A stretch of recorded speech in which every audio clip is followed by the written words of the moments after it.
A teenager covered in blood told two strangers who had attacked him before dying on the street, but their names remained anonymous until now.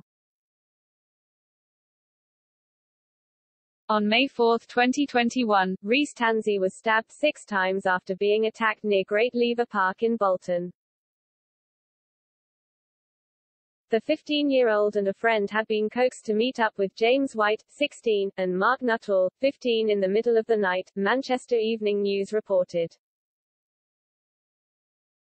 But when Reese's friend decided not to go to the meet, the teenager was left to turn up at the spot alone. He was unarmed and outnumbered. White and Nuttall, who had crept out of their family homes, stabbed the teenager before fleeing the scene. A short while later, 2 men spotted a teenager staggering in the middle of the street. Covered in blood and quickly dropping in and out of consciousness, he used his final breath to tell the complete strangers the names of the 2 teenagers who had brutally stabbed him just moments earlier. The clue would prove crucial in the conviction of White and Nuttall. White would go on to post a video of himself carrying a knife covered in blood on Snapchat, accompanied by the word Muppet. He later sent a message to Nuttall, which read, "I thought it only went through his coat, so I kept doing it."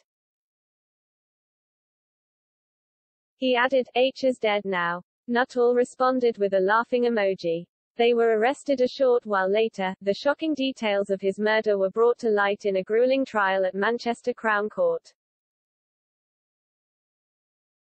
The court was told how friends White and Nuttall were fueled by the bravado of social media and liked pretending they were gangsters. Throughout a police investigation and subsequent trial and sentencing, both White and Nuttall were protected by stringent reporting restrictions. Only able to be identified as Boy A and Boy B, their sinister crimes were shielded to a degree by their anonymity, until last week.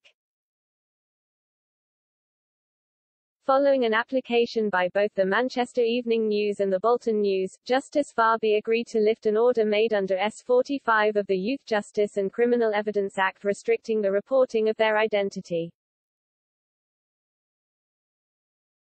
For the first time, the country was informed that both White, found guilty of Reese's murder and jailed for 15 years, and Nuttall, found guilty of manslaughter and sentenced to 6 years imprisonment, had been responsible for the death of Reese.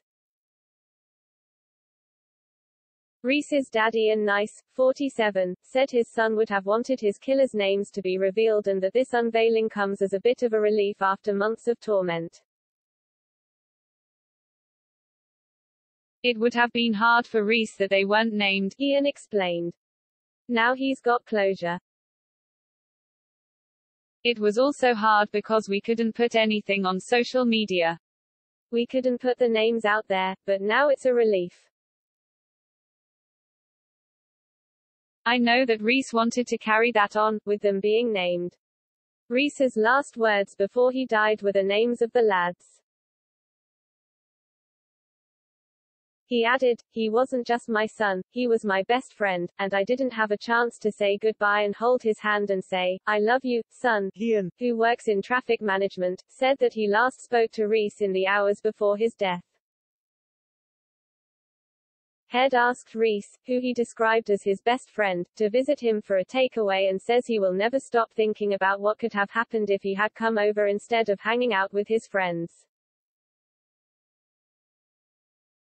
"I'd run him between 9:30 p.m. and 10 p.m. he explained. He used to always come by to chill on the PS4 and have a takeaway night.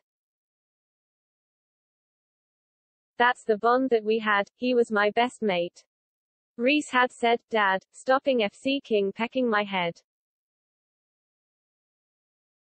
I'm with my friends." So I said, "All right then son, I'll leave you with your friends." I said, "I love you, son, I love you." That was it. I'm so annoyed he didn't come to mine that night, I blame myself. But I couldn't push Reese, I couldn't force him to come to mine. Ian said he was heartbroken that he couldn't be with Reese during his final moments. He said, I brought him into the world. I held him in my hands when he was born, and I cut the cord.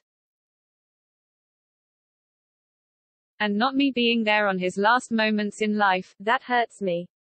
But I'm so proud of him. If I had been stabbed several times, I'm sure I would have fallen to the floor and that would be it. He knocked on someone's door crying for help, and they held his hand. They were with him until he died. I thank the people dearly for what they did for my son and spoke to them. He added, if I could have one more hour with a brew and a takeaway, I'd just say, I love you, and you go on and live your life up there, and Dad will always be here and do things for your name, and your name will live on.